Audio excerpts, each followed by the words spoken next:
reclaiming our mind and dealing with the history of African American History Month.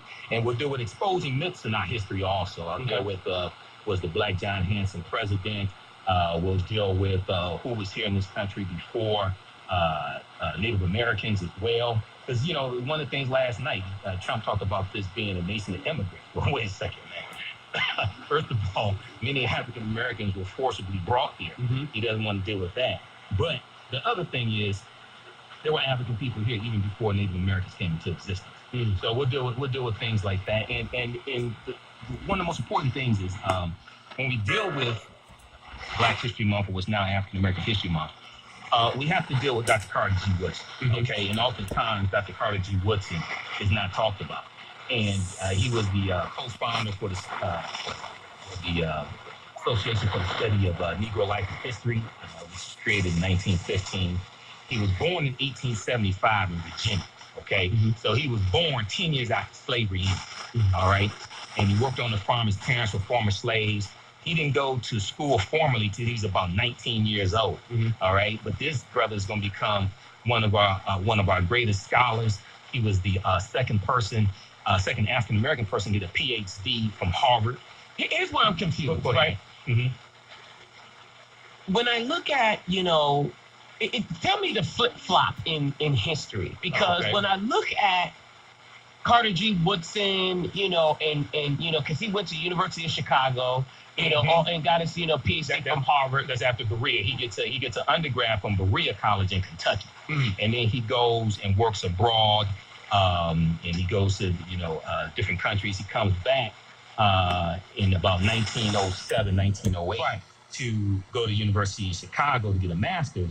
They don't honor his bachelor's from Berea College, so he has to get a bachelor's all over again. So here's where I'm confused. So there was a time in history where we could vote, where we could go to school, where we could read and write, so forth and so on, and then it was taken away from us as well? Well, in the period of time that Dr. Carter G. Woodson lives, right, because he dies in 1950. Okay, so up north, you have African Americans who can vote. Now, the 15th Amendment of 1870 gave us the right to vote and guaranteed our right to vote. Okay. Right. So what's going to happen is that Reconstruction takes place in 1877. So a lot of those progresses we were making, a lot of that's going to be reversed. And then you're going to have, around that time, you're going to have implemented in a lot of these southern states, these former Confederate states, they're going to implement laws that disenfranchise ex-felons from being able to vote because African Americans were being incarcerated disproportionately. Okay, so this was a voter suppression tactic. When you look at the race riots that take place in this country, they usually take place for 3 or 4 reasons. One is because of a white woman. Okay, so somebody says he was looking at a white woman, he tried to rape a white woman or something like that. Well, shout out to, you know, it's funny that you mentioned that, because I'm reading, shout out to Al, I'm reading Soul on Ice by Eldridge Cleaver. And he breaks down so eloquently in his book, like, the bottom line is the white woman. Well, that's not just the bottom line. Not just the bottom line, but, you know, that's one of his points. But here's the thing. When Ida B. Wells did her research because of the Mosque Store massacre in Memphis, Tennessee in 1892, she had some friends, African-American man who was a grocery store owner, and his store was competing with a white store. He was getting more business. The white man got jealous. He sent some off-duty deputies to go attack them, you know, beat them up, what have you. And these brothers fought back and shot back, okay? They end up killing one of the deputies. They're put in jail. And then one night, a mob takes them out of jail and kills all 3 of them. All right.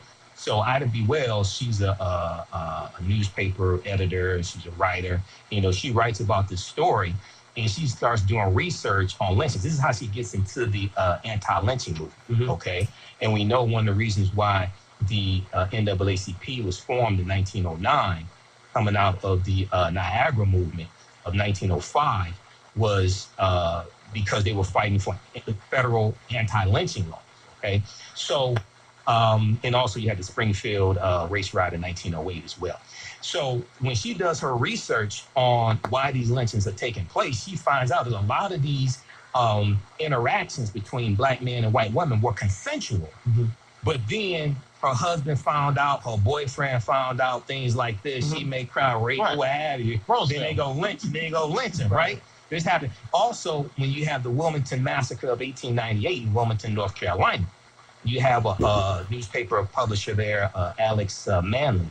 He does research on this also. He finds out the same thing, okay? So what happens is you're going to have these rights that come from the gains that we made during Reconstruction, during Reconstruction era. You're going to have those reversed. Then you're going to have 1896. You have Plessy versus Ferguson, U.S. Supreme Court case, which institutes separate but equal. Okay, which codifies the Jim Crow laws, makes it federal law to Jim Crow laws, and that's going to stay in place until 54, Brown versus Board of Education, and then you had the Civil Rights Act of 64. All right, so you're going to have, and then another thing that takes place is the Great Depression. So the Great Depression in 1929, man, was horrific. It was horrific for the country, but it was devastating for African Americans because we lose about 200,000 of our farms during this period of time. You're going to have things like the New Deal that takes place, Franklin Roosevelt, right? Well, a lot of these programs that are instituted, the funds are going to be put in the hands of the states, and they're going to distribute the funds disproportionately based upon race. Racism is a system of advantage and privilege distributed based upon race. Also, what's going to take place is you're going to have the Homeowners Loan Corporation created in 1933, and this creates the redlining process. The redlining process that still exists today. That was created by the federal government. Okay, you're going to have the Federal Housing Association in 1934. You're going to have that created. You're going to have that created, and then what these things are going to, and also the GI Bill in 1944 as well. You had the GI Bill in 1944. You had the Social Security Administration in 1935. Minimum Wage Act in 1935. Many African Americans could not qualify for Social Security or the Minimum Wage Act. The reason why was they didn't necessarily discriminate based upon race. They discriminated based upon occupation. But the occupations were discriminated based upon race, right? so if you worked in agriculture, you worked on a farm, you were a sharecropper. If you were a domestic, you were a washerwoman or a maid or something like that, right? You couldn't qualify for Social Security, okay? But white people could.